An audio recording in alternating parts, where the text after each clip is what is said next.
नमस्कार, S&P math classes में आप सभी का स्वागत है।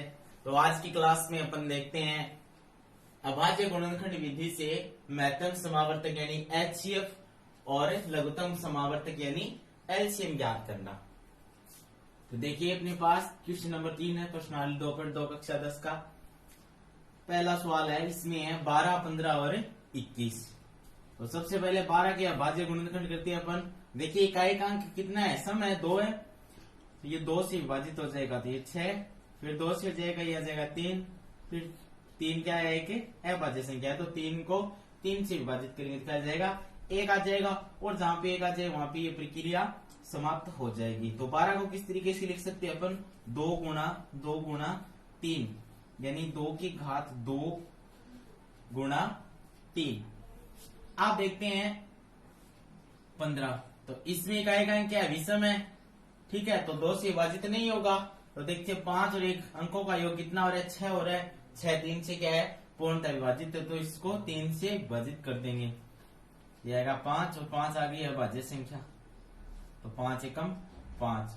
15 को किस तरीके से लिख सकते हैं, 3 गुणा 5। फिर है 21। अब देखिए 21,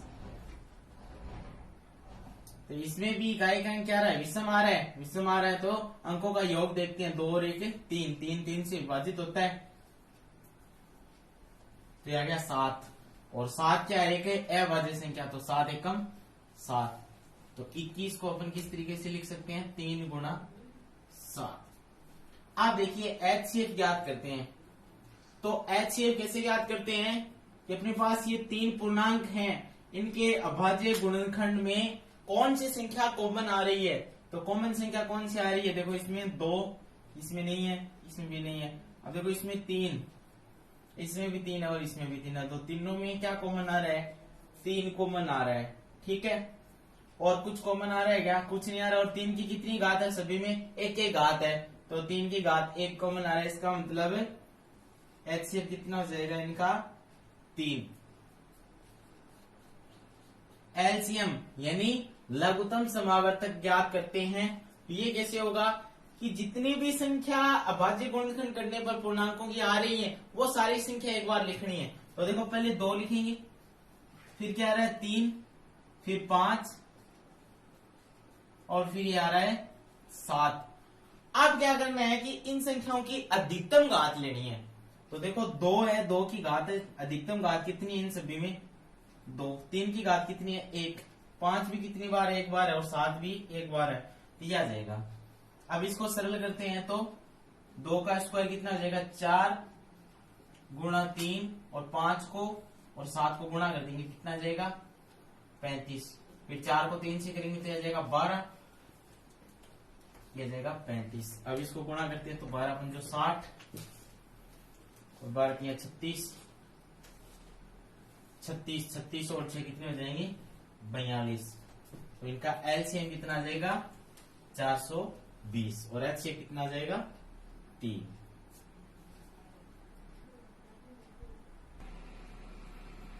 आप देखिए अपने पास नेक्स्ट क्वेश्चन है 24, 15 और 36। तो सबसे पहले 24 के अभाज्य गुणनखंड करते हैं। 2 से भाग देंगे तो कितना आ जाएगा, 2 एकम 2, 2 दूनी 4, फिर 2 से देंगे तो आ जाएगा 6, फिर 2 से करेंगे तो 3, 3 एकम 3। तो 24 को अपन किस तरीके से लिख सकते हैं, 2 गुणा 2 गुणा 2 गुणा 3। 2 कितनी बार है, 3 बार, तो 2 की घात कितनी आ जाएंगी 3, ये आ जाएगा 3। आप करते हैं 15। तो देखो इकाई का अंक विषम है, तो 3 से विभाजित करके देखते हैं तो कितनी बार, 5 बार। 5 एक अभाज्य संख्या है, 5 एकम 5। तो 15 को अपन क्या लिख सकते हैं, 3 गुणा 5, जैसे पिछले क्वेश्चन में भी आया था। अब 36, 2 से करते हैं तो 2 एकम 2, शेष पर आ जाएगा 1, 8 दूनी 16, फिर 2 से करेंगे तो आ जाएगा 9, फिर 3 से करेंगे 3, 3 एकम 3। तो 36 को क्या लिख सकते हैं, 2 गुणा 2 गुणा 3 गुणा 3। तो 2 कितनी बार है, 2 बार है, तो 2 की घात कितनी आ जाएगी 2, और 3 कितनी बार है, 2 बार, तो 3 की घात भी कितनी आ जाएंगी 2। अब देखिए HCF, तो सबसे पहले तो क्या लिखेंगे कि जो संख्या इसमें कॉमन आ रही है तीनों में वो, देखिए इसमें 2 है, इसमें नहीं है, इसका मतलब दो तो कॉमन नहीं है। फिर देखते हैं 3, तो 3 इसमें है, इसमें भी है और 3 इसमें भी है, तो एक तो आ गया 3। बाकी देखो इसमें दोनों संख्या समाप्त हो गई, तो और कोई संख्या इसमें कॉमन नहीं है। आप देखते हैं इस 3 की कितनी घात कॉमन आ रही है, तो यहाँ पे कितनी घात है, 1 घात, यहाँ पे भी 1 है और यहाँ पे 2 है, तो कॉमन कितनी आ रही है, 1 घात आ रही है। इसका मतलब HCF कितना आएगा, 3। आप देखते हैं LCM, तो जितनी भी संख्या भाज्य गुणनखंड करने पर आ रही है वो सारी संख्या एक बार लिखनी है और उनकी अधिकतम घात लेनी है। तो देखिए 2 आ रहा है, 3 आ रहा है, 5 आ रहा है, 2 और 3 ये अपन पहले से लिख चुके हैं। तो देखिए 2 की अधिकतम घात कितनी है, यहाँ पे 3 घात है और यहाँ पे 2 घात है, तो अधिकतम घात कितनी हो गई, 3। फिर यहाँ पे 3 की 1 घात है, यहाँ पे भी 1 है, लेकिन यहाँ पे कितनी है, 2, तो अधिकतम घात कितनी होगी, 2। और 5 कितनी बार एक बार आती है, 5 की घात 1। 2 का क्यूब कितना होता है, 8, और 3 का स्क्वायर कितना हो जाएगा, 9 गुणा 5। तो 8 को 9 से गुणा करेंगे कितना आ जाएगा, 72 गुणा 5, ये कितना आ जाएगा, 360। तो इनका LCM वो कितना आ जाएगा, 360, और HCF कितना आ जाएगा इसका, 3। आप देखिए अपने पास नेक्स्ट क्वेश्चन है 17, 23 और 29। आप देखिए तीनों क्या है, अपने पास अभाज्य संख्या, और अभाज्य संख्या केवल खुद से या एक से ही विभाजित होती है, बाकी किसी संख्या से विभाजित नहीं होती, इसीलिए उनको क्या बोला जाता है, अभाज्य, जो किसी से विभाजित नहीं होती है।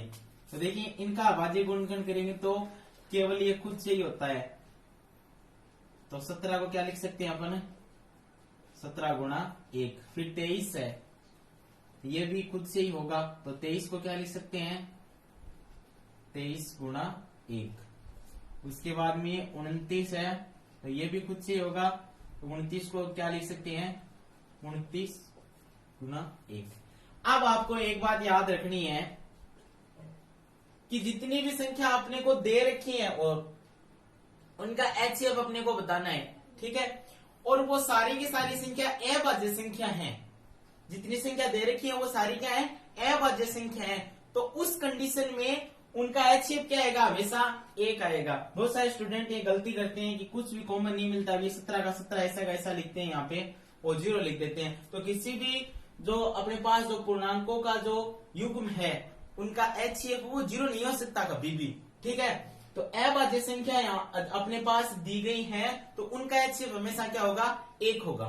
तो यहाँ पे देखिए ये तीनों ही अभाज्य संख्या है, तो इनका HCF क्या आ जाएगा, 1 आ जाएगा। अगर आप इस तरीके से लिखोगे तो देखो आपको स्पष्ट दिखाई दे जाएगा कि इसमें 1 है, वो सभी में क्या आ रहा है, कॉमन आ रहा है, तो इसका HCF क्या आ जाएगा, 1 आ जाएगा अपने पास। LCM, तो LCM में क्या करते हैं कि जो भी संख्या अभाज्य गुणनखंड करने पर अपने को प्राप्त हुई है वो सारी की सारी संख्या एक बार तो लिखनी ही है। तो देखिए 17 और 23 और 29 और ये 1 है, तो किसी भी संख्या को 1 से गुणा करते हैं, 1 से भाग देते हैं, तो वही संख्या आती है। अब देखिए इन सभी को गुणा करते हैं, देखिए इन सभी का गुणा अपन करते हैं तो कितना आएगा, ये 11,339, ये इसका LCM आ जाएगा, ठीक है, और ये इसका HCF हो जाएगा। देखिए अपने पास नेक्स्ट क्वेश्चन है 6, 72 और 120। तो सबसे पहले अपन क्या करते हैं, 6 के अभाज्य गुणनखंड करते हैं, तो ये 2 से विभाजित करेंगे तो 3 आ जाएगा, 3 एकम 3। तो 6 को किस तरीके से लिख सकते हैं, 2 गुणा 3। फिर करेंगे अपन 72 का, इसको 2 से करेंगे तो 3 दूनी 6, फिर 1, ये 6 दूनी 12, कितने आ जाएंगे, 36। फिर 2 से करेंगे इसको तो 2 एकम 2, एक्सेस प्लस जाएगा, आगे क्या है 6, 8 दूनी 16। फिर 2 से करेंगे इसको तो ये कितना आ जाएगा 9। फिर 3 से करेंगे कितना आ जाएगा 3, और इसको 3 से करेंगे तो आ जाएगा 1। तो 72 को अपन किस तरीके से लिख सकते हैं, 2 गुणा 2 गुणा 2 गुणा 3 गुणा 3। इन 2 कितनी बार है, 3 बार आ रहा है, तो 2 की घात कितनी आ जाएगी 3, और 3 कितनी बार है, 2 बार आ रहा है, तो 3 की घात कितनी आ जाएंगी अपने पास, 2। आगे किसी प्रकार से 120 के अभाज्य गुणनखंड अपन कर लेते हैं। 2 से भाग देंगे इसको तो कितना आ जाएगा, ये 6 दूनी 12 ये आ जाएगा 0। फिर 2 से करेंगे तो 3 दूनी 6, ये कितना आ जाएगा 30। फिर 2 से करेंगे तो ये 2 एकम 2, 1 से इसको आ जाएगा और ये आ जाएगा 0। 5 दूनी 10, कितना आ गया 15। अब इसको 3 से करते हैं तो आ जाएगा 5, 5 एक अभाज्य संख्या तो आ जाएगा 1। तो 120 को किस तरीके से लिख सकते हैं, 2 गुणा 2 गुणा 2 गुणा 3 गुणा 5। तो 2 कितनी बार आ रहा है, इसमें 3 बार आ रहा है, तो 2 की घात कितनी आ जाएगी 3, और 3 कितनी बार आ रहा है, 1 बार, और 5 भी आ रहा है 1 बार। तो अब इनके HCF याद करते हैं इसका। तो देखिए सबसे पहले तो जो कॉमन आ रहा है वो लिखेंगे। तो देखो 2 2 2 सभी में 2 कॉमन आ रहा है। फिर क्या कॉमन आ रहा है, 3 3 और 3 3 कॉमन आ रहा है। अब देखते हैं कि इनकी अधिकतम घात कितनी कॉमन आ रही है। तो यहाँ पे कितनी घात है, 1 घात है, यहाँ पे 3 है, यहाँ पर भी 3 है, तो कितनी घात कॉमन आ रही है, 2 की घात है 1। ठीक है, उसके बाद यहाँ पे 3 की घात कितनी है, 1 है, यहाँ पे 2 है, यहाँ पे भी 1 है, तो कितनी घात कॉमन आ रही है 3 की 1। तो 2 की घात 1 और 3 की घात भी 1। तो इसका मतलब क्या हो जाएगा, 2 गुणा 3। तो HCF कितना आ जाएगा इसका, 6। LCM ज्ञात करते हैं। तो LCM ज्ञात करेंगे तो देखो किस तरीके से करेंगे कि अभाज्य गुणनखंड करने के बाद में जो भी संख्या आ रही है उसको एक बार तो कम से कम लिखना ही है। तो देखो 2 फिर 3 और 5 और अधिकतम घात लेनी है उसकी। तो देखिए 2 की घात 3, यहाँ पे भी 2 की घात 3 है, तो अधिकतम घात कितनी है 3।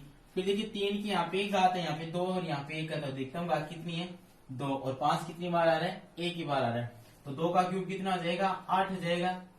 3 का स्क्वायर कितना हो जाएगा, 9 गुणा 5। 8 को 9 से गुणा करेंगे 72 गुणा 5, ये कितना आ जाएगा अपने पास 360। तो इसका HCF तो कितना आ जाएगा 6 और LCM कितना आ जाएगा 360। इसी तरीके से ये आगे वाले बच्चे भी 2 भी अपन कर सकते हैं।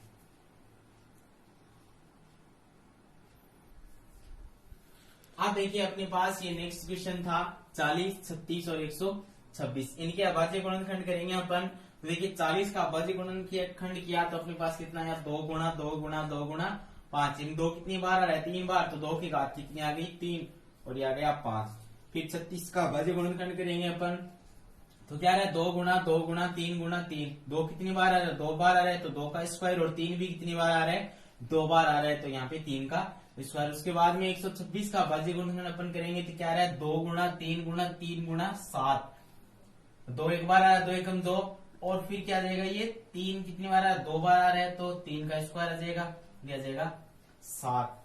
अब देखिए HCF। तो HCF क्या होता है, तीनों में जो संख्या कॉमन आ रही है, तो क्या कॉमन आ रहा है, इन सभी में 2 कॉमन आ रहा है। कितनी घात आ रही है, यहाँ पे 1 घात है, तो तीनों में कितनी घात कॉमन आ जाएगी, 1 घात। 2 की 1 घात कॉमन आ जाएगी। इसका मतलब इनका HCF कितना आ जाएगा, 2 आ जाएगा। उसके बाद में LCM में अभाज्य गुणनखंड करने के बाद में जितनी भी संख्या आई है उसको एक बार तो लिखना ही है। तो 2 आ रहा है, उसके 3 आ रहा है, फिर ये 5 आ रहा है और 7 आ रहा है। इसके बाद में अधिकतम घात लेनी है। तो 2 की अधिकतम घात कितनी है, देखो 3 है, तो ये 2 की अधिकतम घात 3 ले ली। उसके बाद में 3 की अधिकतम घात कितनी है 2। 5 कितनी बार आ रहा है, 1 बार, और 7 भी कितनी बार आ रहा है 1 बार। इनको सरल करेंगे तो इनका LCM कितना आ जाएगा 2520। तो 40, 36 और 126 का HCF तो कितना आ जाएगा 2 आ जाएगा, और LCM कितना आ जाएगा 2520। इसी तरीके से आगे वाला कर सकते हैं। तो देखिए अपने पास लास्ट क्वेश्चन था, उसमें संख्या थी 8, 9 और 25। ठीक है, तो 8 का अभाज्य गुणनखंड किया अपने पास, तो कितना आ गया 2 गुणा 2 गुणा 2, यानी 2 की घात कितनी आ गई अपने पास 3 आ गई। ठीक है, उसके बाद में 3 का अभाज्य गुणनखंड किया अपने पास, तो कितना आ गया 3 गुणा 3, तो 3 की घात कितनी आ गई अपने पास 2। उसके बाद में 25 का किया तो 5 गुणा 5, तो 5 का स्क्वायर। अब देखिए इनमें कोई भी संख्या कॉमन नहीं आ रही है ना, इसका मतलब इनका HCF कितना होगा 1 होगा। अगर कोई भी संख्या कॉमन नहीं आ रही है अभाज्य गुणनखंड करने के बाद में, तो उसका HCF कितना होगा 1 होगा। ठीक है। एलसीएम ज्ञात करते हैं तो जितनी भी संख्या अभाज्य गुणनखंड करने के बाद में आई उनको एक बार लिखना और अधिकतम घात लिखनी है, ठीक है। देखिए 8 यहाँ पे कितना आ गया, 8 का अभाज्य गुणनखंड को करके किस तरीके से लिख सकते हैं, 2 की पावर 3, ये 3 की पावर 2 गया 9 को, और 25 को लिख सकते हैं 5 का स्क्वायर। तो 2 ये 3 आ गया और ये 5 आ गया। तो देखिए यहाँ पे 2 की अधिकतम घात कितनी है, 3।